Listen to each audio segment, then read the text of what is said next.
NPM 1951010356, kelas E, semester 5, Prodi Ekonomi Syariah. Baik, di sini saya akan menjelaskan materi metodologi penelitian dari pertemuan pertama hingga pertemuan terakhir. Selamat menyaksikan. Yang pertama, apa itu metodologi penelitian? Metodologi penelitian merupakan cara ilmiah untuk mendapatkan data dengan tujuan dan kegunaan tertentu. Kemudian yang kedua, researchers artinya kembali, search meneliti atau mencari, dan adalah orang yang melakukan penelitian. Kemudian kontrak perkuliahan yang pertama yaitu sistem kelas adalah materi dan diskusi. Kemudian yang kedua, materi diskusi wajib dirangkum dan dikirim. Kemudian yang ketiga, materi yang sudah dibagikan wajib di-print copy.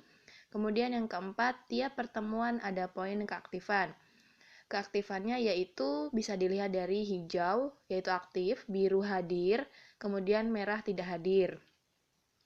Yang ketiga, menggunakan Mendeley untuk manajemen sumber data. Kemudian yang selanjutnya, tugas ujian tengah semester dan ujian akhir semester. 1. Membuat paper atau makalah individu terkait ekonomi keuangan dan perbankan syariah. Kedua, cari isu atau topik terkait ekonomi dan keuangan dan perbankan syariah. Yang ketiga, minimal 12-15 halaman termasuk referensi. Yang keempat, minimal referensi 25 referensi.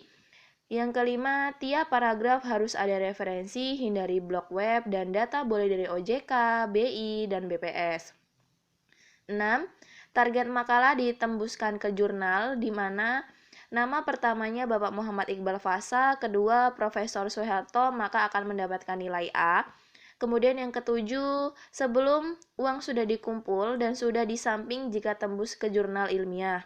Kemudian yang kedelapan, paper individu meliputi yang A, identitas penulis, B, abstrak seluruh gambaran paper, terdapat masalah bagian secara umum dalam paper metodologi penelitian yang digunakan dan hasil dari paper tersebut.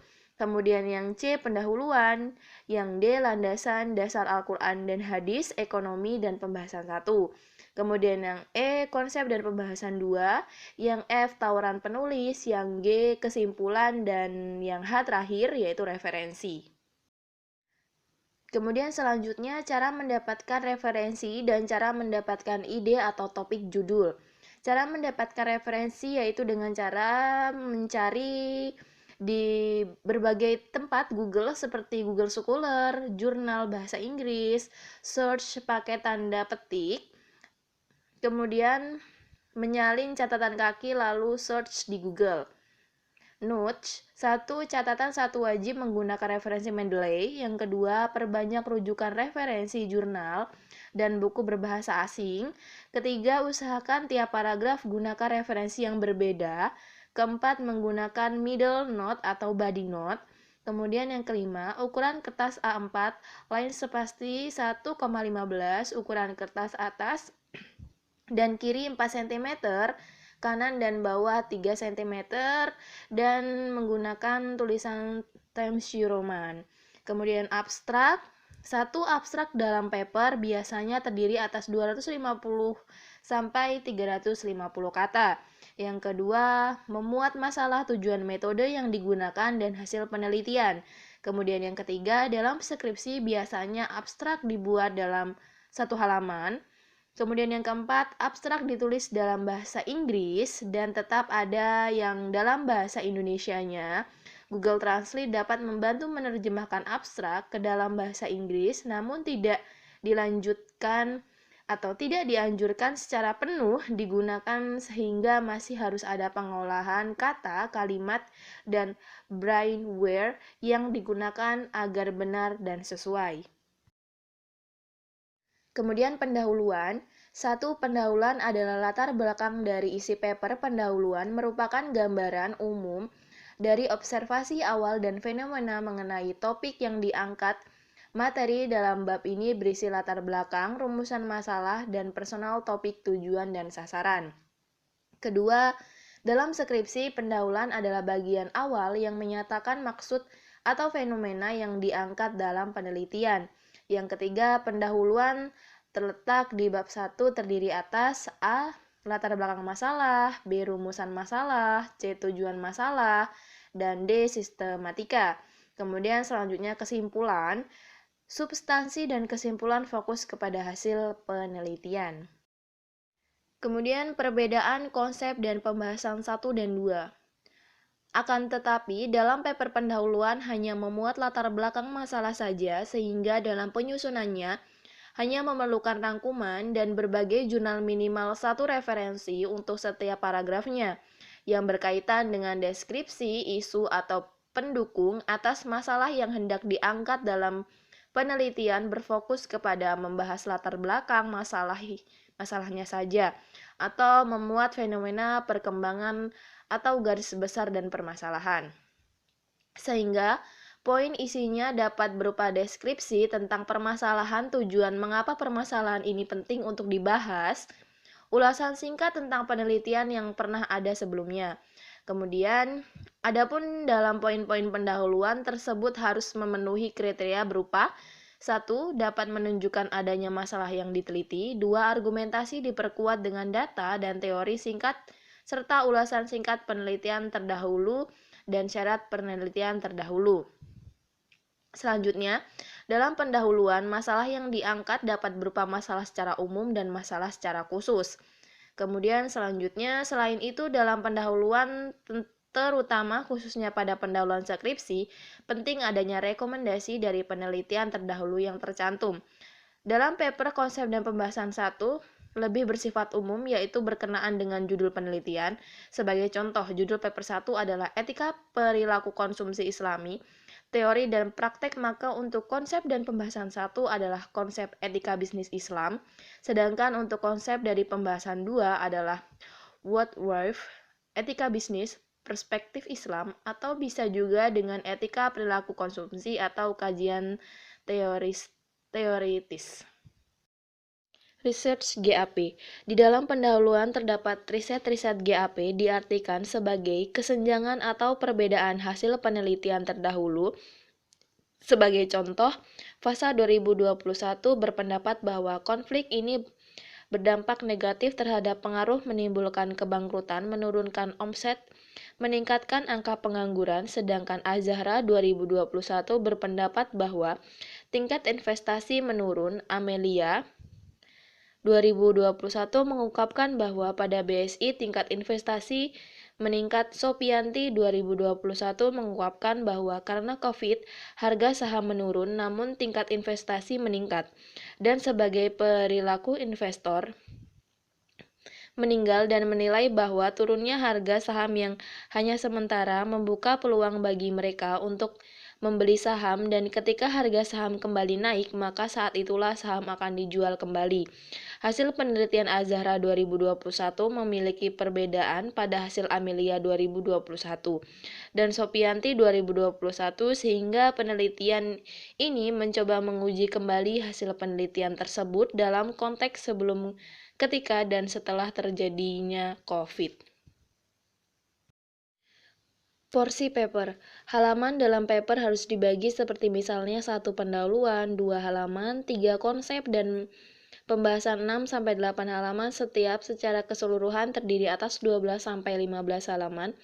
Adapun isi dari pendahuluan dan konsep dan pembahasan tersebut harus support terhadap tulisan paper yang dibuat tidak terlalu general, tidak terlalu luas, tidak di mana lebih spesifik pembahasannya akan lebih bagus. Kemudian perbaikan paper, 1. Judul harus kapital dan dicetak tebal. 2. Tulisan Arab pakai font tradisional Arabic, kopi ayat Arab, bisa di aplikasi Al-Quran di Word. Tulis kutipan pada penelitian Putra 2020, Putra 2020 menyatakan bahwa Putra 2020 menurut Putra 2020 bila ingin mengutip dari aplikasi, misal aplikasi link aja, maka tulis link aja, tahun aksesnya, dan lain-lain.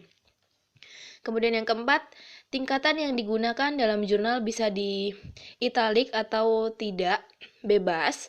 Kemudian kelima adalah menentukan bentuk kutipan referensi, pilihlah antara body note atau footnote. Kemudian yang keenam, abstrak ditulis dengan spasi single 1,0 dan sisanya dengan spasi 1,15. Ketujuh, tulisan paper bisa dibuat 2 kolom dan menggunakan footnote sebagai petunjuk citation atau kutipan referensi, namun untuk menghindari ketidaktepatan penulisan akan lebih aman bila dibuat dengan 1 kolom dan memakai body note. Tata cara submit paper. 1. Periksa dan lihat. File Excel yang diberikan dosen mencakup beberapa link alamat email dan kontak WhatsApp untuk mensubmit jurnal atau paper. Kemudian yang kedua, cek akreditasi jurnal yang dibuat. Apabila jurnal masih belum memiliki akreditas, maka pilihlah link dengan Sinta 4, 5, dan 6 karena dirasa lebih mudah dan sesuai dengan Sinta 1, 2, 3. Biasanya sulit untuk dijangkau dengan jurnal yang belum memiliki akreditas. Sebab kebanyakan jurnal yang di-save di link tersebut adalah jurnal dari peneliti seperti misalnya para dosen yang sudah berpengalaman dan memiliki jam terbang yang lebih banyak. Pada tahap ini mempermasalahkan tentang tingkat kesulitan seleksi paper. Kemudian yang ketiga, selanjutnya pilih waktu upload dan submit jurnal yaitu lebih dari 2 karena dirasa lebih baik. Usaha untuk memilih bulan terbit jurnal atau paper kurang dari bulan Desember sebab UAS metodologi penelitian dilakukan di bulan Desember. Sebagai contoh, bulan terbit yaitu Agustus, Oktober, Desember, dan Februari. Kemudian yang keempat, pilihlah link Sinta sudah dijelaskan yang ada di poin 2, kemudian klik register dan isilah data diri. Jangan lupa untuk menceklis keterangan autor apabila tersedia di kolom terakhir. Bila tidak ada, lewatkan saja dan hanya fokus untuk mengisi data yang dibintangi. Isi hingga pada upload jurnal dengan format dokumen atau Microsoft Word. Untuk jaga-jaga, link yang tersedia pada poin 2 bisa diakses untuk melihat jurnal yang sudah terbit dan diterima untuk dijadikan contoh format paper dan cara download. Yang kelima, apabila poin 4 sudah selesai dilakukan, maka selanjutnya akan ada konfirmasi dari pihak penerbit terkait penilaian jurnal yang baik meliputi keterangan ditolak atau diterima. Apabila keterangan yang diberikan adalah revisi atau tahap jurnal untuk diterima 60%, sehingga yang diperlukan adalah revisi jurnal tersebut, kemudian kumpulkan kembali dengan tahap pengumpulan yang sama seperti di poin 4. Kemudian yang keenam, finish. Perlu diketahui bahwasannya bila tidak ada keterangan dari pihak penerbit, poin 5, tidak terjadi atau tidak ada kepastian, maka mintalah izin kepada pihak penerbit untuk mencabut jurnal yang disubmit dengan menghubungi pihak penerbit melalui kontak yang tersedia, misalnya lewat email, WhatsApp, dan lain-lain yang disediakan. Apabila jurnal telah berhasil dicabut, maka terbitlah di link submit jurnal yang lain untuk menerbitkan jurnal tersebut. Perlu diketahui bahwa apabila jurnal berhasil diterima oleh penerbit setelah disubmit, maka secara otomatis mahasiswa atau mahasiswi mendapat nilai A. Hal ini sesuai dengan apa yang dijanjikan oleh dosen mata kuliah metodologi penelitian. Hipotesis adalah suatu pendapat atau kesimpulan yang bersifat sementara. Hipotesis selalu muncul dalam penelitian yang bersifat kuantitatif. Adapun dalam sebuah hipotesis juga diharuskan menunjukkan adanya hubungan antara 2 atau lebih variabel seperti misalnya X1, tingkat suku bunga, dan Y, pendapatan nasional. Dalam pengembangan hipotesis terdapat 4 item, yaitu 1. Teori dan konsep yang mendukung, 2. Hasil penelitian terdahulu yang mendukung, 3. Hasil penelitian terdahulu yang tidak mendukung, keempat, argumentasi dari. Contoh H1, tingkat suku bunga dapat mempengaruhi pendapatan nasional. Adapun hasil pengembangan hipotesis biasanya akan dimunculkan dalam bab 4 mengenai hasil dan pembahasan, di mana dalam bab tersebut akan ditemukan keempat item pengembangan hipotesis yang kemudian dari hasil yang didapat akan dilihat bahwa penelitian yang penulis lakukan lebih mendukung penelitian siapa saja. Apabila hasil sesuai hipotesis, penelitian, maka hipotesis dinyatakan diterima. Dan apabila ternyata hipotesis tidak sesuai dengan hasil penelitian, maka hipotesis menyatakan ditolak. Sekian materi yang dapat saya sampaikan, kurang lebihnya saya mohon maaf, kepada Allah saya mohon ampun. Saya akhiri, wassalamualaikum warahmatullahi wabarakatuh.